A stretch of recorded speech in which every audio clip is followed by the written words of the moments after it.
باللہ من الشیطان الرجیم بسم اللہ الرحمن الرحیم یسألونک عن الشہر الحرام قتال فیہ قل قتال فیہ کبیر وصد عن سبیل اللہ وکفر بہ والمسجد الحرام واخراج اہلہ منہ اکبر عند اللہ والفتنة اکبر من القتل ولا يزالون يقاتلونكم حتى يردوكم عن دينكم إن استطاعوا ومن يرتد منكم عن دينه فيمت وهو كافر فأولئك حبطت أعمالهم في الدنيا والآخرة وأولئك أصحاب النار هم فيه خالدون ان الذين آمنوا والذين هاجروا وجاهدوا في سبيل الله اولئك يرجون رحمة الله والله غفور رحيم يسألونك عن الخمر والميسر قل فيهما اسم كبير ومنافع للناس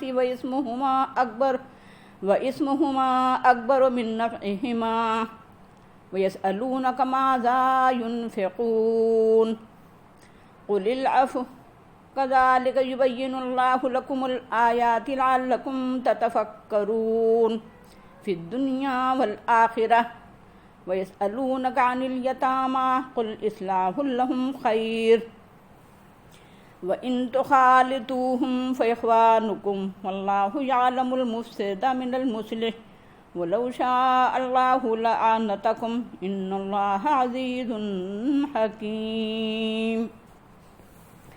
لوگ آپ سے حرام مہینے میں جنگ کرنے کے متعلق سوال کرتے ہیں، کہہ دو اس میں جنگ کرنا بڑا گناہ ہے، اور اللہ کے راستے سے روکنا اور اللہ کے ساتھ کفر کرنا اور حرمت والی مسجد سے روکنا اور مسجد حرام کے پاس رہنے والوں کو اس سے نکالنا اللہ کے نزدیک اس سے بھی بڑا گناہ ہے، اور فتنہ برپا کرنا قتل و خون ریزی سے بھی بڑا گناہ ہے۔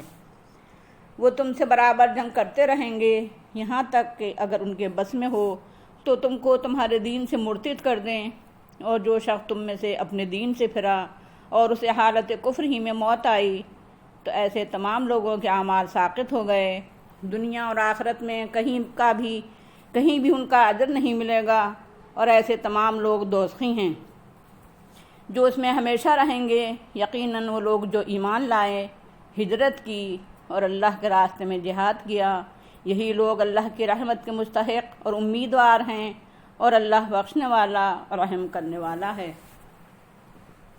لوگ آپ سے شراب اور جوئے کے بارے میں سوال کرتے ہیں، کہہ دو ان دونوں میں بڑا گناہ ہے، اور ان میں لوگوں کے لیے کچھ فائدے بھی ہیں، مگر ان دونوں کا گناہ ان کے منافع سے بڑا ہے۔ لوگ آپ سے سوال کرتے ہیں کہ کیا خرچ کریں، کہہ دو ضرورت سے جو کچھ بچے وہ سب خرچ کر دو۔ اسی طرح اللہ تعالیٰ اپنی آیات واضح کرتا ہے تاکہ تم غور و فکر کرو۔ دنیا اور آخرت میں لوگ آپ سے یتیموں کے بارے میں پوچھتے ہیں، کہہ دو ان کی اصلاح بہتر ہے، اور اگر تم ان کو اپنے ساتھ ملا لو تو وہ تمہارے بھائی ہیں، اور اللہ فساد انگیزوں اور صلح پسندوں کو پہچانتا ہے، اور اگر اللہ چاہتا تو تم کو مشقت میں ڈال دیتا، یقیناً اللہ تعالیٰ غالب اور حکمت والا ہے۔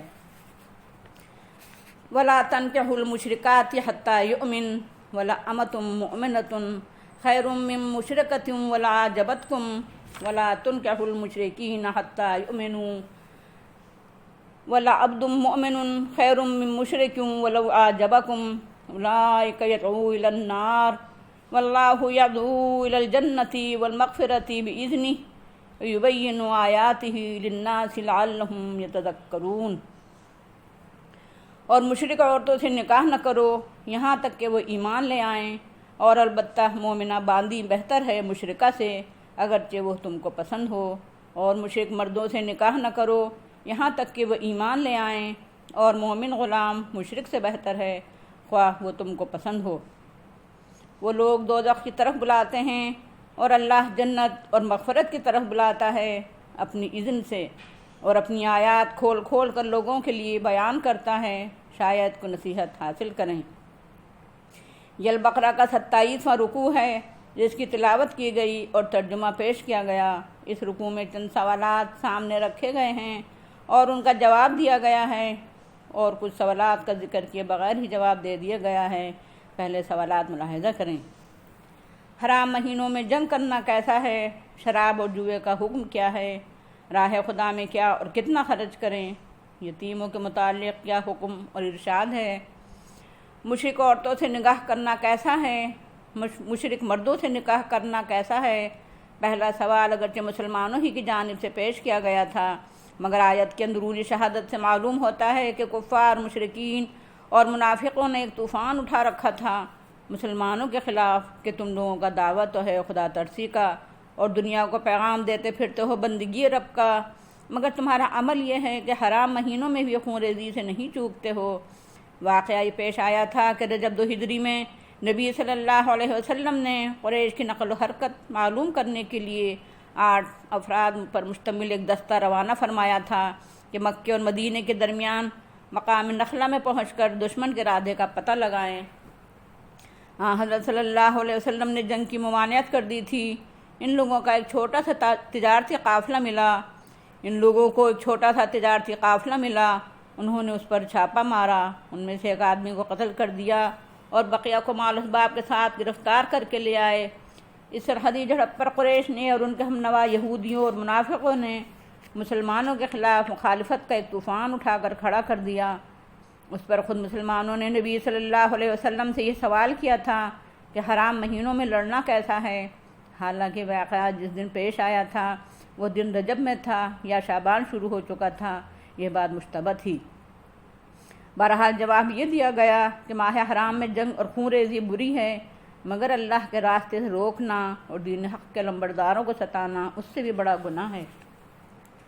قریش نے 13 برس تک محض اس لیے مسلمانوں کو طرح طرح سے ستایا اور ان پر ظلم کے پہاڑ توڑے کہ وہ خدائے واحد پر ایمان لے آئے تھے۔ اسی طرح مسجد حرام میں نماز پڑھنے اور کعبے کی زیارت کرنے اور اس کا طواف کرنے سے بھی روکنا بھی ماہ حرام میں قتال سے اور جنگ کرنے سے بڑھ کر گناہ ہے۔ کفار مکہ نے برسوں مسجد حرام میں مسلمانوں کو نماز نہیں پڑھنے دی تھی۔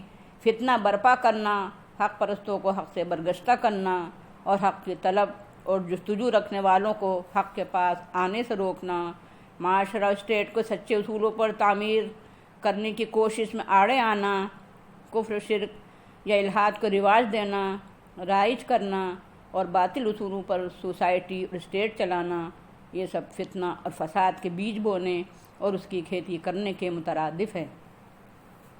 دراصل فتنہ، قتل و خونریزی سے بھی بڑھ کر گناہ ہے۔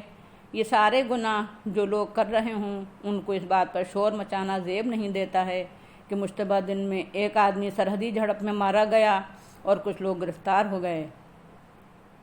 مادہ پرستانہ تہذیب اور مشرکانہ سوسائٹی کی گھٹی اور خمیر میں شراب اور جوا شامل ہوتا ہے۔ چنانچہ عرب جاہلیت کا یہی حال تھا، بھارت کا بھی یہی حال ہے۔ نام و نہاد یورپین تہذیب یعنی جدید جاہلیت نے بھی دنیا میں جہاں جہاں نفوذ کیا اور قبضہ جمایا ہے، وہاں وہاں شراب اور جوئے کا رواج بلکہ راج ہے۔ اور ان دونوں کا حال یہ ہے کہ شراب اگر پاپ جنی ہے تو جوا پاپ کا باپ ہے، شراب اگر ام الخبائث ہے تو جوا ابو الخبائث ہے۔ اس لیے اسلام آیا، قرآن کی دعوت پھیلی اور محمد رسول اللہ صلی اللہ علیہ وسلم کی تحریک کامیاب ہونے لگی، تو یہ سوال فطری طور سے پیدا ہوا کہ ان دونوں کا حکم کیا ہے؟ جواب دیا گیا، ان دونوں میں انسانیت کے فکر و نظر، اخلاق و عادت، سماج اور معاشرہ، قوم و ملک اور تہذیب و تمدن، زندگی کے ہر پہلو میں نقصان ہی نقصان ہے۔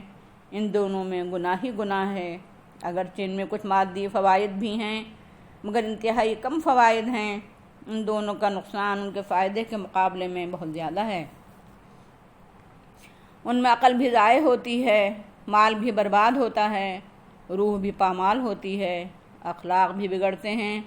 سوسائٹی میں ان دونوں کے ذریعے گناہوں کا چلن ہوتا ہے، فحش اور زنا عام ہوتا ہے، جھگڑا، ٹنٹا اور جو تم پیدار بھی ہوتی ہے، دشمنیاں بڑھتی ہیں، حقوق ہڑپ ہونے لگتے ہیں، ظلم و ستم کی لہر چل پڑتی ہے،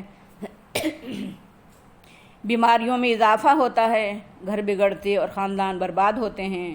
اس لیے شراب اور جوئے سے سوسائٹی اور سماج کو بچانا ضروری ہے۔ ہر شخص کو اپنا دامن ان خبائث سے پاک رکھنا لازم اور ضروری ہے۔ یہ سوال کہ راہ خدا میں کیا خرچ کریں پچھلے درس میں بھی آ چکا ہے، وہاں جواب یہ دیا گیا تھا کہ جو کچھ بھی خرچ کرو وہ ماں باپ اور رشتہ داروں، یتیموں، مسکینوں اور سوسائٹی کے محروم طبقوں پر خرچ کرو، مگر یہ سوال لوگوں کے ذہن میں برابر اضطراب پیدا کرتا رہا اور دلوں سے زبان پر بھی آتا رہا کہ مقدار و تعداد تو معلوم ہو کہ کتنا خرچ کریں۔ در حقیقت بات یہ ہے کہ منافقانہ ذہنیت قربانیاں دینے، ایثار کرنے اور سرفروشی سے بچنے کے لیے راہیں ڈھونڈتی ہے اور بہانے تلاش کرتی ہے، مگر سچا ایماندار آدمی زیادہ سے زیادہ قربانیاں دینے اور بڑھ چڑھ کر مالی ایثار کرنے کے بعد بھی مطمئن نہیں ہوتا، بلکہ وہ اپنی بساط بھر مزید سے مزید تر قربانیاں دینے، ایثار کرنے اور سرفروشی کا ثبوت دینے کے لیے بے چین رہتا ہے۔ ایسے ہی لوگ بار بار یہ سوال کرتے تھے کہ کیا خرچ کریں جو حق ادا ہو سکے۔ اس کا جواب یہ دیا گیا کہ جن لوگوں کے حقوق تم پر واجب ہیں ان کو ادا کرنے کے بعد جو کچھ بچے وہ سب راہ خدا میں دے ڈالو۔ یتیموں کے متعلق قرآن میں اس طرح کے احکام آ چکے تھے کہ ان کے مال کے قریب بھی نہ پھٹکو، یا جو لوگ یتیموں کا مال ظلم کے طور پر کھاتے ہیں وہ اپنے پیٹوں میں آگ بھرتے ہیں۔ اس لیے جن کی تربیت اور نگرانی میں یتیم لڑکے اور لڑکیاں تھیں وہ انتہائی محتاط ہو گئے، حتیٰ کہ انہوں نے ان کا کھانا پینا بھی الگ کر دیا، جس سے خود یتیموں کے لیے اور ان کی نگرانی، حفاظت اور دیکھ ریکھ کرنے والوں دونوں کے لیے بڑی دشواریاں پیش آ رہی تھیں۔ اس لیے یہ سوال آپ صلی اللہ علیہ وسلم کے سامنے رکھا گیا کہ یتیموں کے سلسلے میں کیا پالیسی اختیار کی جائے۔ اس کا جواب دیا گیا کہ اگر ان کا کھانا پینا اور رہن سہن الگ کرنے میں ان کی بھلائی اور خیرخواہی پیش نظر ہے تو یہ بھی کیا جا سکتا ہے، اور اگر ان کا کھانا پینا اور رہن سہن اپنے ساتھ رکھنے میں ان کی خیرخواہی ہے تو اس میں بھی کوئی حرج نہیں ہے۔ اصل چیز ان کی خیرخواہی ہے۔ اگر ان کو اپنے ساتھ خاندان کے ایک افراد کی حیثیت سے شریک رکھتے ہو تو واقعہ یہ ہے کہ وہ تمہارے بھائی ہی تو ہیں، اس لیے ان کے ساتھ بھائیوں اور بہنوں کا سا برتاؤ کرو۔ البتہ اللہ خوب جانتا ہے کہ کون مفسد اور فسادی ہے اور کون مصلح اور اصلاح پسند ہے۔ اگر اللہ تم کو یہ حکم دیتا کہ ہر حال میں یتیموں کے کھانے پینے اور رہن سہن کو الگ رکھنا ضروری ہے، یا یہ حکم دیتا کہ ہر حال میں ان کو اپنے ساتھ شریک رکھنا ضروری ہے، تو تم انتہائی مشقت اور تنگی میں مبتلا ہو جاتے۔ اللہ نے حسب موقع اور حسب ضرورت خیرخواہی کے ساتھ عمل کرنے کی تم کو اجازت دے کر تمہیں سہولت دی ہے اور مشقت سے بچایا ہے۔ مشرک عورتوں سے نکاح کرنے کی قطعاً اجازت نہیں ہے، اور نہ مشرک مردوں سے اپنی بیٹیوں اور بہنوں اور دیگر مسلم خواتین کو بیاہنے کی اجازت ہے۔ ہاں اگر وہ ایمان لے آئیں تو ان کے ساتھ نکاح کیا جا سکتا ہے، کیونکہ شوہر اور بیوی کا تعلق صرف جنسی اور شہوانی تعلق ہی نہیں ہوتا بلکہ مذہبی، اخلاقی اور روحانی تعلق بھی ہوتا ہے، تہذیبی، تمدنی، سماجی اور ہمہ پہلو تعلق ہوتا ہے، اور ان دونوں کا تعلق صرف انہی دونوں تک محدود نہیں ہوتا ہے بلکہ دو خاندانوں اور دو برادریوں تک اس کے اثرات پہنچتے اور پھیلتے ہیں اور بعد کی نسلوں پر بھی اثر انداز ہوتے ہیں۔ اگر شوہر اور بیوی ہم خیال اور ہم عقیدہ نہیں ہوں گے، ان کا نسب العین اور طریقہ کار یکساں نہیں ہوگا، ان کا طریقہ تربیت، ان کا تصور حیات، ان کا مقصد پیدائش اور مقصد زندگی اور ان کی منزل اور گول یا ہدف ایک نہیں ہوگا، تو ان میں کشیدگی اور رسہ کشی ہوگی، ان میں محبت اور پیار کی زندگی کے بجائے دشمنی اور عناد، اختلاف اور انتشار پیدا ہوگا، ان کی ازدواجی زندگی کامیابی سے ہمکنار نہیں ہو سکے گی۔ اور سب سے اہم بات اور بھیانک سوال یہ ہے کہ اولاد کا کیا بنے گا، ان کا ذہن و فکر، ان کی سیرت اور کردار، ان کی معاشرت و معیشت اور ان کی قومی و ملکی زندگی انتشار اور اضطراب کا شکار ہو کر ناکامی سے دوچار ہو جائے گی۔ اس لیے اسلام کے پیرووں کو اسلام کے پیروں ہی کے ساتھ ازدواجی تعلق قائم کرنا ضروری ہے۔ مشرک مرد کے ساتھ مومنہ خاتون کو نکاح کرنے کی قطعاً اجازت نہیں ہے، اسی طرح مومن مرد کو مشرکہ عورت سے نکاح کرنے کی قطعاً اجازت نہیں ہے۔ اہل اسلام کو اہل شرک سے ازدواجی تعلق قائم کرنا حرام ہے۔ اس طرح کے تعلق کے ناجائز ہونے کی اصل وجہ یہ ہے کہ اہل شرک دوزخ کی راہ پر گامزن ہیں، اور وہ دوزخ ہی کی طرف اپنی ذہن و فکر، اپنے عمل و اخلاق، اپنی معاشرت اور اپنی ہمہ پہلو مشرکانہ زندگی کے ذریعے بلاتے ہیں۔ اور اللہ جنت کی طرف بلاتا ہے۔ اور اللہ پر اور اس کے پیغمبروں اور کتابوں پر ایمان لانے والے بھی جنت کی طرف بلاتے ہیں۔ مشرک شوہر یا بیوی اپنی اولاد کو جہنم کی راہ پر چلانے کی کوشش کرے گی، اور مومن مرد یا بیوی اپنی اولاد کو جنت کی راہ پر چلانے کی کوشش کرے گی۔ اس طرح اولاد بہرحال ناکامی سے دوچار ہوگی۔